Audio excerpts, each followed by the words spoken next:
Yabaraka Yahawah Bashem Hamashiach Yahushai.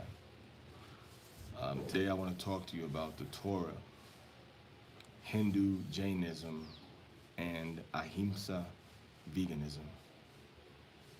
AHIMSA veganism is from the concept that we find in several of the Indian philosophies of Buddhism, Hinduism, and Jainism, which basically means nonviolence, or not to strike anyone or anything unnecessarily, especially those that have a higher sense of reality, five senses operating.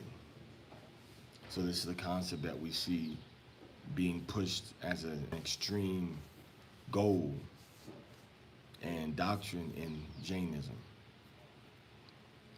Jainism is a religion that was founded in India, roughly about 500 BC. Okay, so Jainism is founded in India, 500 BC. Jainism has nothing to do with the Torah or with Hebrews or with ancient Hebrew thought. Again, we're talking about 500 BC, between 600 to 500 BC, this religion was founded. And the basic principle of AHIMSA, HIMSA means to strike or to hit. AHIMSA means not to strike or not to hit something. So the basic principle is not to do any harm to higher sensed creatures or beings, meaning anything outside of a plant that would require you to survive or eat is not acceptable. This is from Jainism concept of AHIMSA, AHIMSA veganism. Hence, in this religious doctrine, they teach that it's improper for you to kill an animal or a fish or even to pull up a root of a vegetable to consume. This is unacceptable because it goes against the top doctrine is AHIMSA, which means to do no violence to any other creature. And in this philosophy, it's taught that the more violence you do to creatures, the worse your karma will be, meaning the worse experiences you'll have when you're reincarnated into the world again. So this religious philosophy is one of the top aspects of what we call the religion of Jainism. And in the religion of Jainism, animals are off limits to eat. Their milk, their cheese is off limits.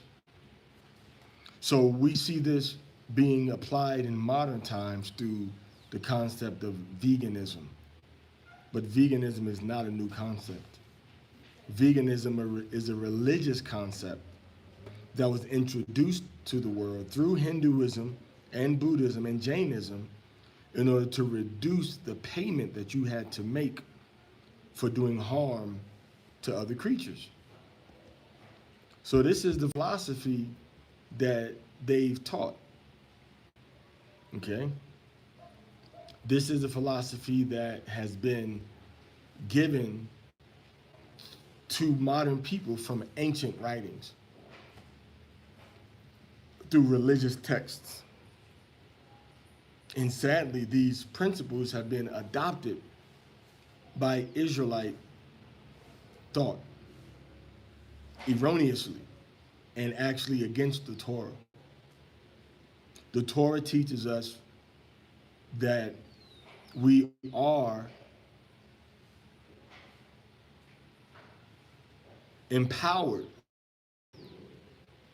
to kill animals for our use and particularly for our consumption, whether it's an animal that is a kosher animal or whether we need to kill an animal that's doing harm to our family, our property. We're taught that we have different kinds of animals in the Torah. Now, mind you, the Torah predates any of these religious philosophies that we find in India. The Torah predates Buddha. It predates the founders of Buddhism, Hinduism, Jainism. So in Hinduism itself, animal killing is acceptable for consumption, but it does have restrictions on which animals you can and cannot kill for your consumption. So when we look at the Torah, we are told that there are certain animals that you can eat, certain animals that you cannot eat, certain fish and birds that you can and cannot eat. These are the spiritual principles given and commanded to us by Moses that he received from Yahawah. So what we find now is that there are certain Pythagorean thoughts that have infiltrated into our current state of what is acceptable and unacceptable to eat and consume. And this Pythagorean, from the Greek philosopher Pythagoras, this Pythagorean theory or concept of meats and being vegans was influenced by Hinduism, again, in the 500s BC. 500s BC. So in the 500 BC is when Pythagoras said we should not eat any animals, because at that time the Greeks, the Romans, the Israelites, the Carmanians, the Arabs, the Africans, we were all eating meat. It's the Hebrews that had specific meats that we could not eat and specific meats that we could eat based on what we were commanded from the Torah. And if you choose or chose not to eat meat, it had no religious principles or no religious roots to that prohibition whatsoever. It was not a mandatory prohibition. So in our text that we call the Torah, we are told there's certain animals that we cannot eat. And this text was given to us roughly 1400 BC. Let's say 1450 BC, we received this text. However, before we received the Torah as a religious, spiritual text, a judicial, legislative text, before we received it, we see signs in Genesis that we had certain animals that were clean and unclean for consumption, because Noah was instructed to take 7 sets of clean animals and 2 sets of unclean animals into the ark.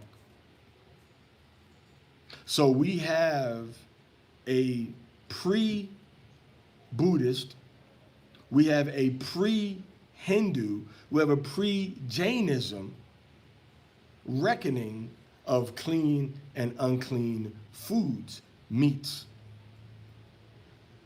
Because the firstborn son of Shem was Elam, who is the father of the Hindus.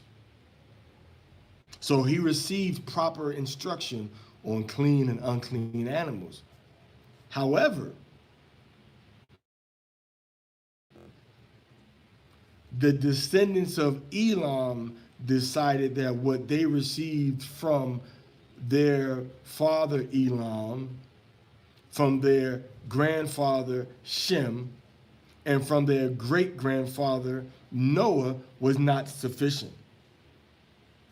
They went about and created a religious system which put focus on eating and not eating certain animals, which was adding to what they had received.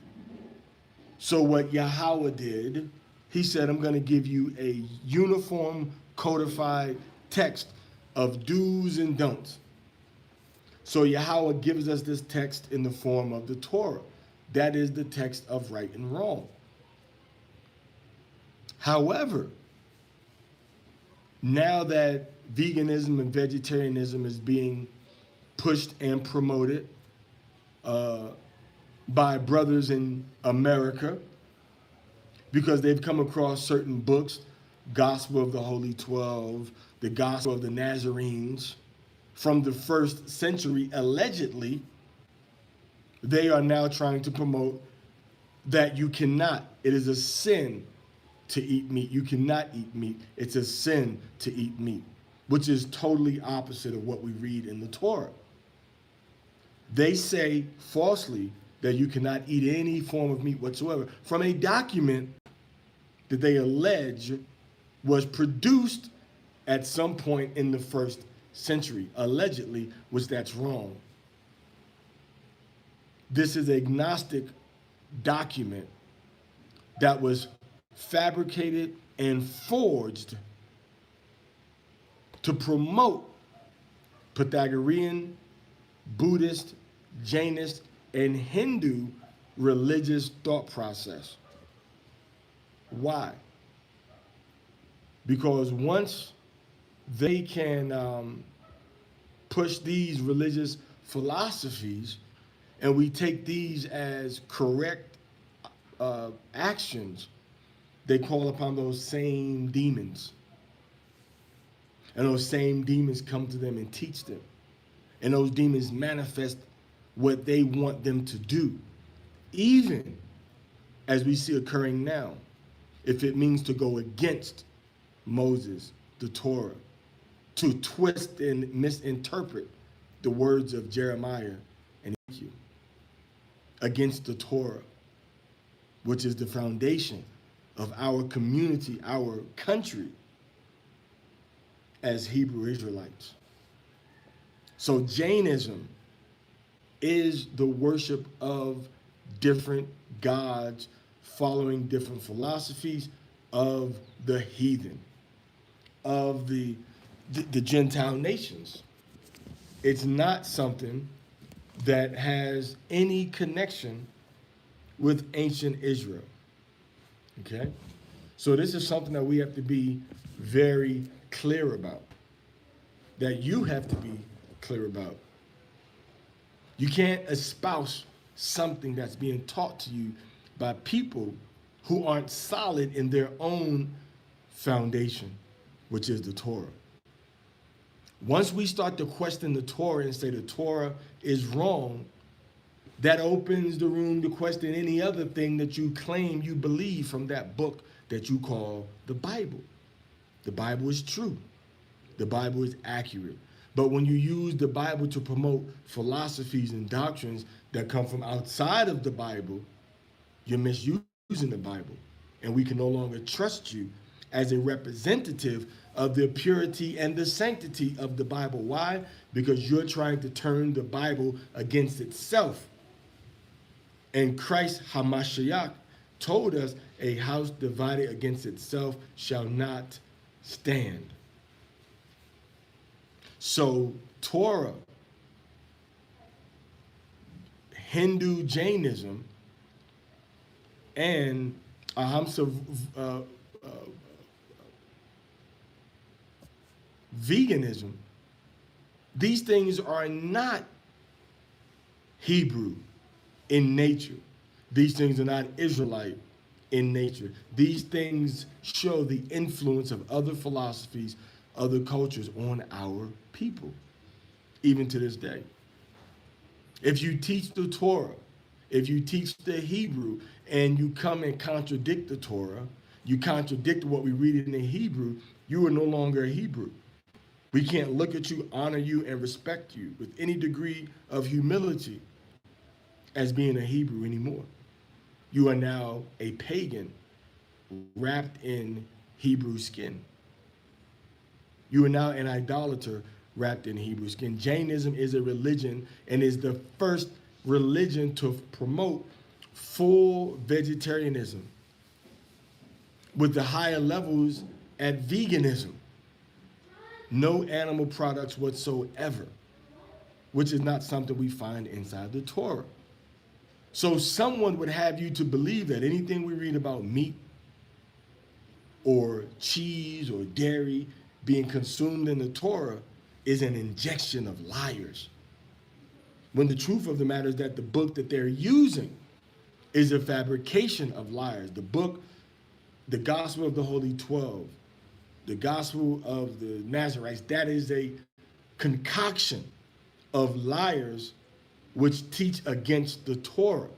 It teaches Hindu Jainism, which is not something that we're supposed to be dealing with. Okay, brother has a question. I saw a video that had an extremely interesting breakdown about how we can eat duck, and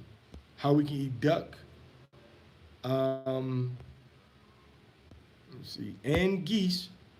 What's your take on this? I can provide the link if you want to view the video too. When we read in the Torah, we see that all forms of waterfowl are prohibited.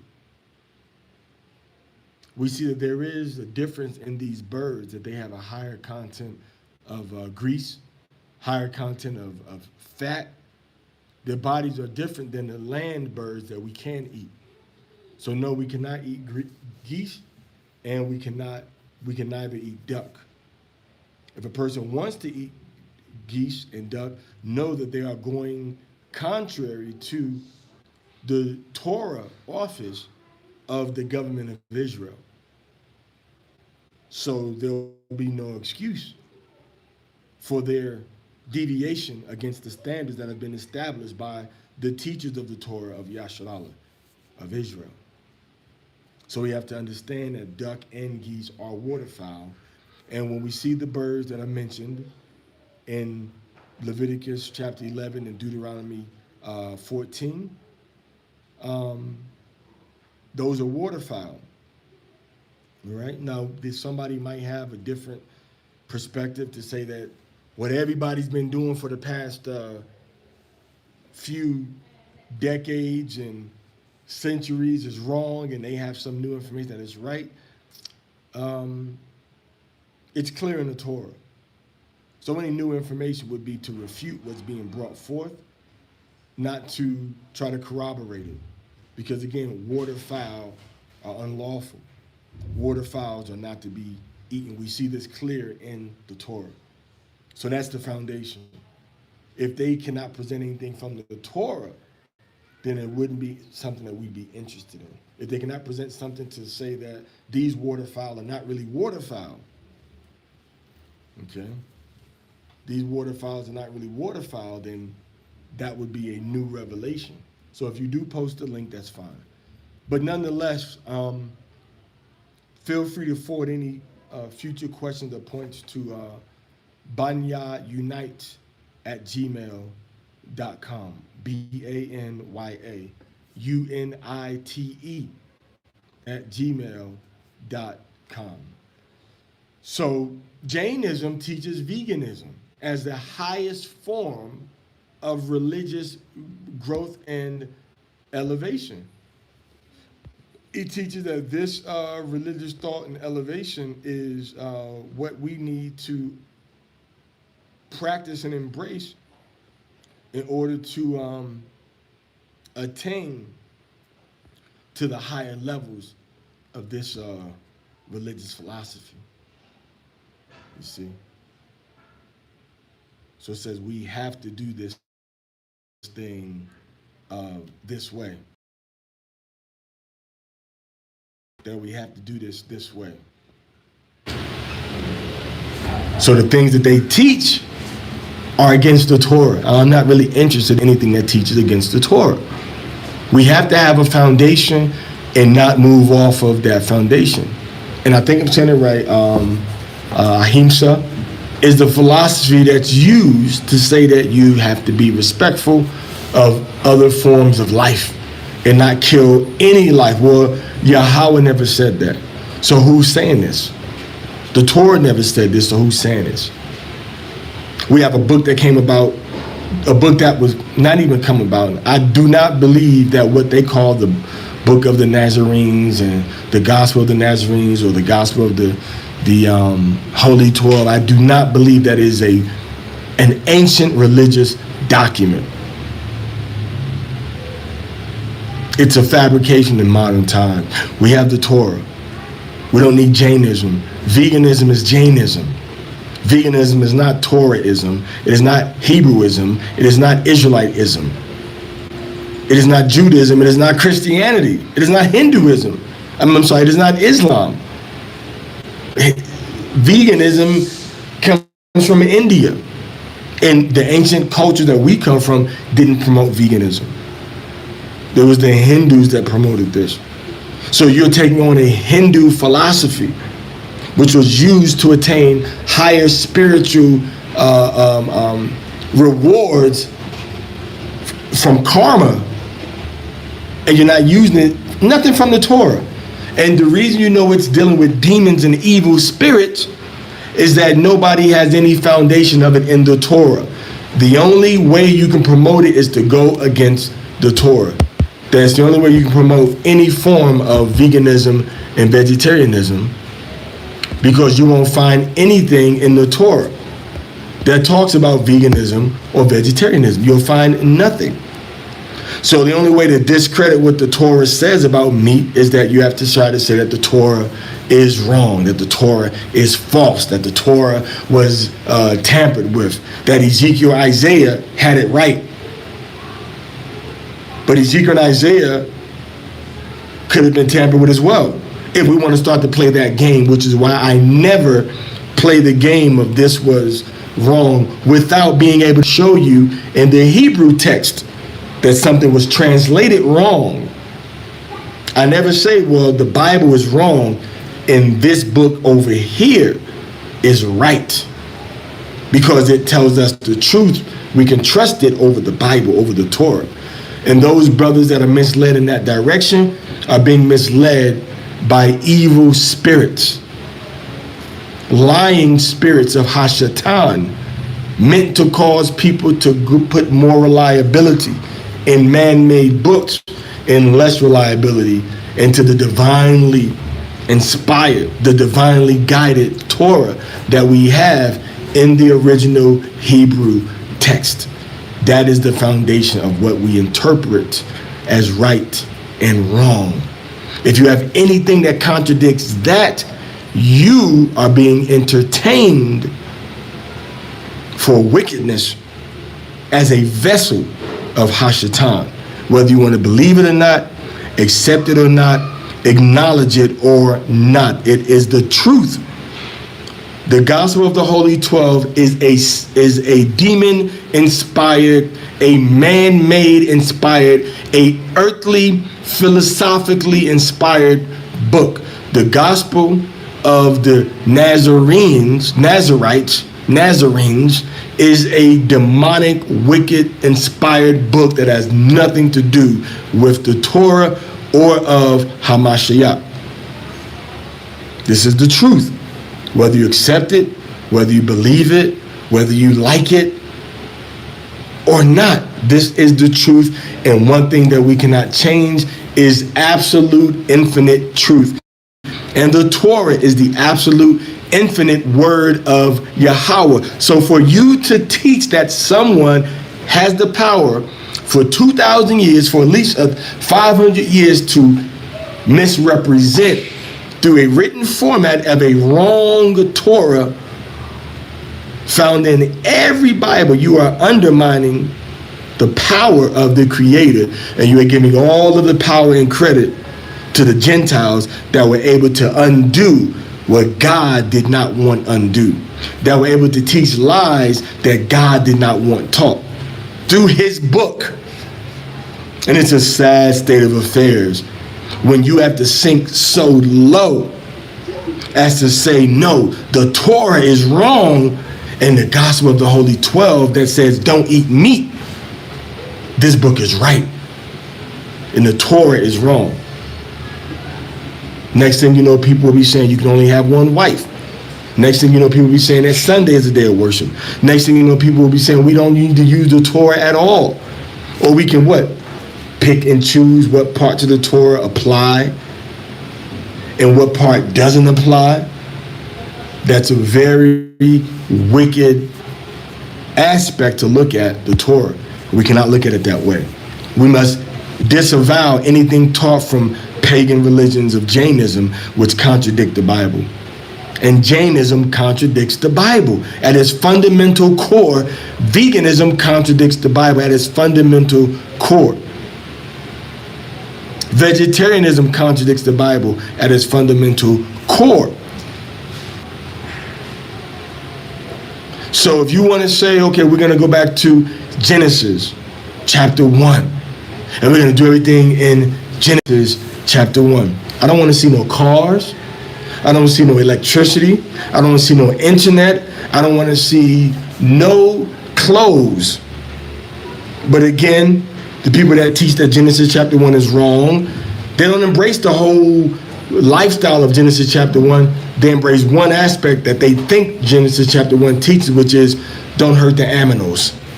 Be nice to the aminos. Don't hurt the aminos. The little aminos are sweet, pretty, adorable creatures. Don't hurt the little aminos. That's what they want to teach you. But they want you to overlook all the other things that we practice and observe, allegedly, in Genesis chapter 1. They want to use the cars. They want to use the internet.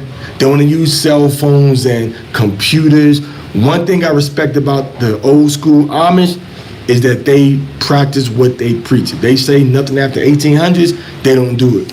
Even though you will catch them on a bus or a plane, you see. But we say Genesis chapter 1, and then people want to be hypocrites against Genesis chapter 1, picking and choosing. They're making a customized doctrine and belief system based on what they think this book is saying to do. But if we're going to use the argument of Genesis chapter 1, don't wear clothes anymore. Don't use cell phones. Don't use the internet. Don't use tablets. Don't have more than one wife. Okay? Don't have more than one wife. Don't let the woman be under the man. Because it's in Genesis chapter 3 that we see that the man is the head of the woman. Don't let the woman, don't let the man rule over the woman. But you want to go back to Genesis chapter 1? Let's go back where everybody was not like Genesis chapter 3. Genesis chapter 3 says that the man shall rule over the woman, and he shall, and your desire shall be unto him. So let's let the woman's desire be to herself, and let's let the woman rule over the man. Or let's let there not be any rulership over anybody. Let's make men and women equal. If you want to do it according to Genesis chapter 1. Shalom. But these same, shalom, shalom, shalom, shalom, hallelujah. Shalom, tawam. So the same people in Genesis chapter 1 that want to promote veganism, they don't want to promote the man and woman being equal. They don't want to promote the woman being under the man or over the man. They don't want to promote the woman being under. They don't want to promote the woman being equal to or over the man. They don't want to promote the woman using her own Genesis chapter 1 mind, because in Genesis chapter 3, that's when the Most High Yahawah puts in effect that the woman and the man are separate, and the man is over the woman, and that the man rules over the woman, and that the woman's desire shall be unto the man. If you want to use Genesis chapter 1 to support vegan and vegetarianism, don't wear clothes. Because it's only in Genesis chapter 3 that Genesis chapter 2 and 3, you go forward, you see the woman and the man being clothed by clothes made by Yahawah.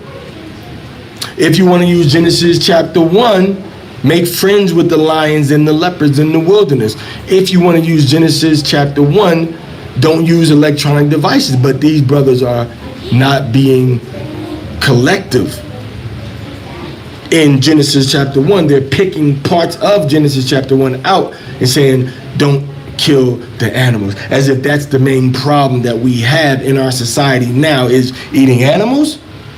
These brothers have been deceived and have been given a deceitful spirit that the Most High is allowed to be put upon them. And with that deception, they're disrespecting and committing blasphemy against the Torah. And if you commit blasphemy against the Torah, I would imagine that there would be some sort of chastisement or correction that Yahawah would give you, because it says that he corrects those whom he loves. And if we don't receive correction, it's because we're a bastard. That we're a child born out of an unrighteous union, and our father is not a part of what we're doing. Which means that Satan's children don't get corrected by the Most High. So if you want to teach these things, you don't get corrected, guess what? You're probably none of the Most Highs. So you need to come back to the full Torah, all right? The man is the head and the helpmeet is the woman. But these brothers that are teaching that we can't eat meat, and they're trying to use Genesis chapter 1 to support that lie, they only use that part of Genesis chapter 1. They don't want to use Genesis when it says they didn't have clothes. They don't want to use Genesis when it says that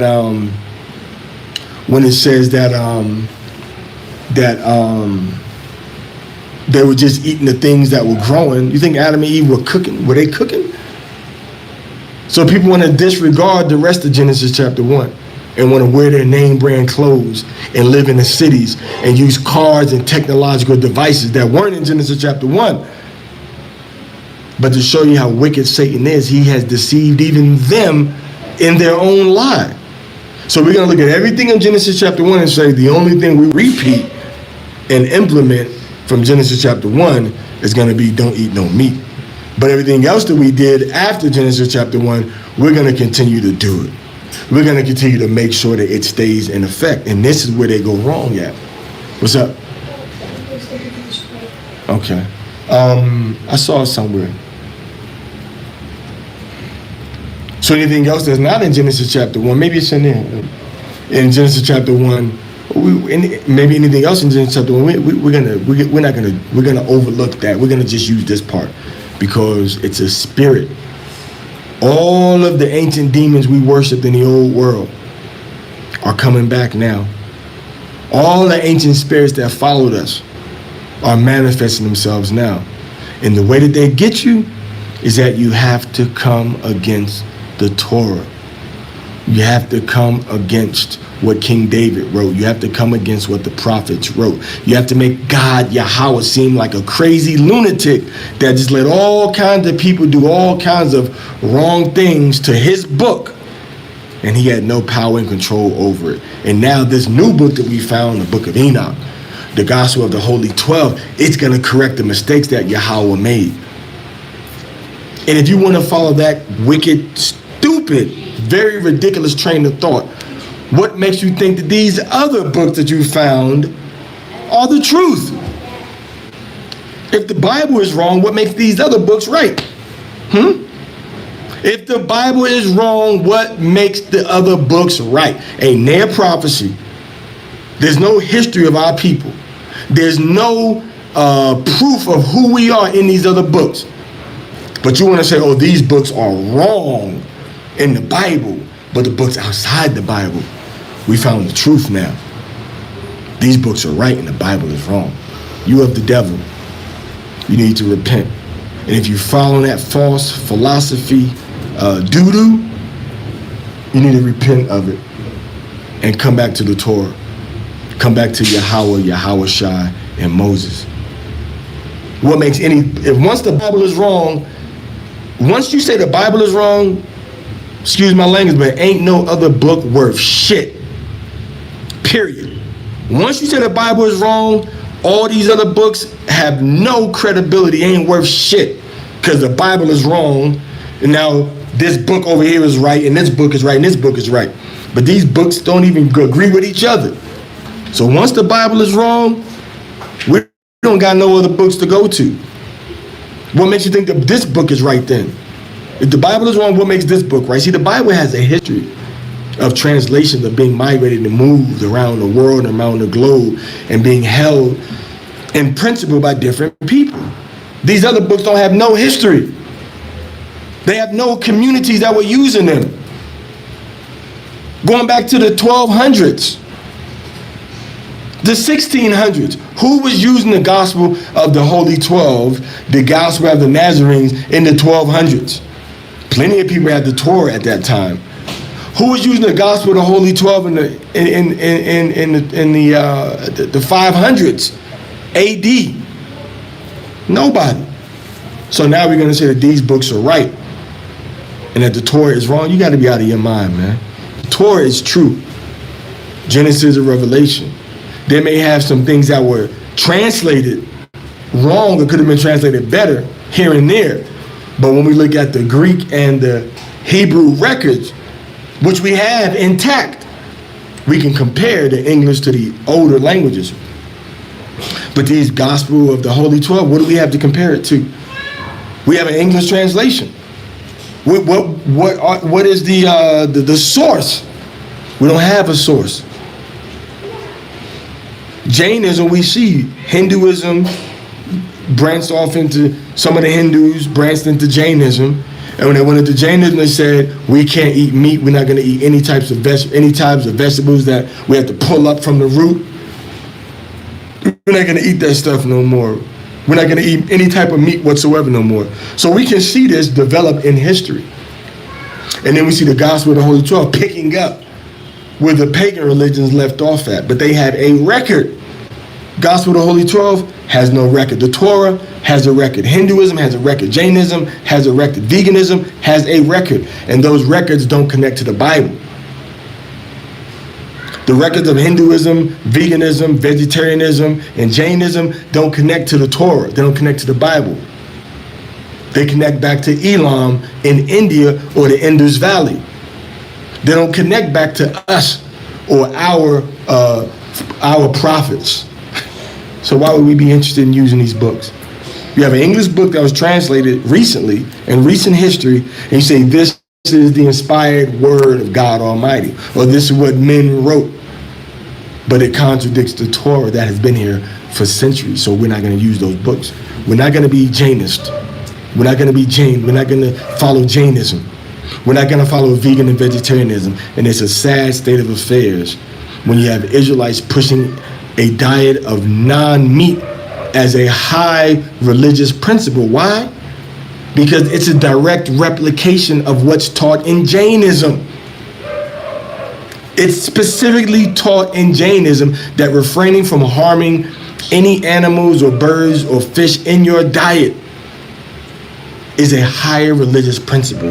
And that's why we see at the door to cleanliness, the door to being a better person is not eating meat.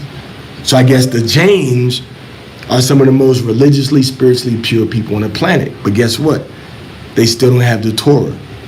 They still don't have a relationship with the Yahawah. So guess what? That Jainism, that ain't where it's at. The Torah and the laws that we were given in the Torah, that's where it's at. So stop looking to veganism and vegetarianism as a form of spiritual enlightenment. It is not. The Torah is the most basic, high level. The Torah is the highest level of spiritual enlightenment that you can have. And after the Torah, now you go into wisdom, wisdom is the source of the Torah, which is Chakmah. So with that, I'm going to say Shalom. Hope you found this information useful. We didn't go into many scriptures in our conversation, and I hope you can still absorb and understand what's being said. Because what I'm saying is founded and rooted in the scriptures that we use as Hebrews, primarily just text.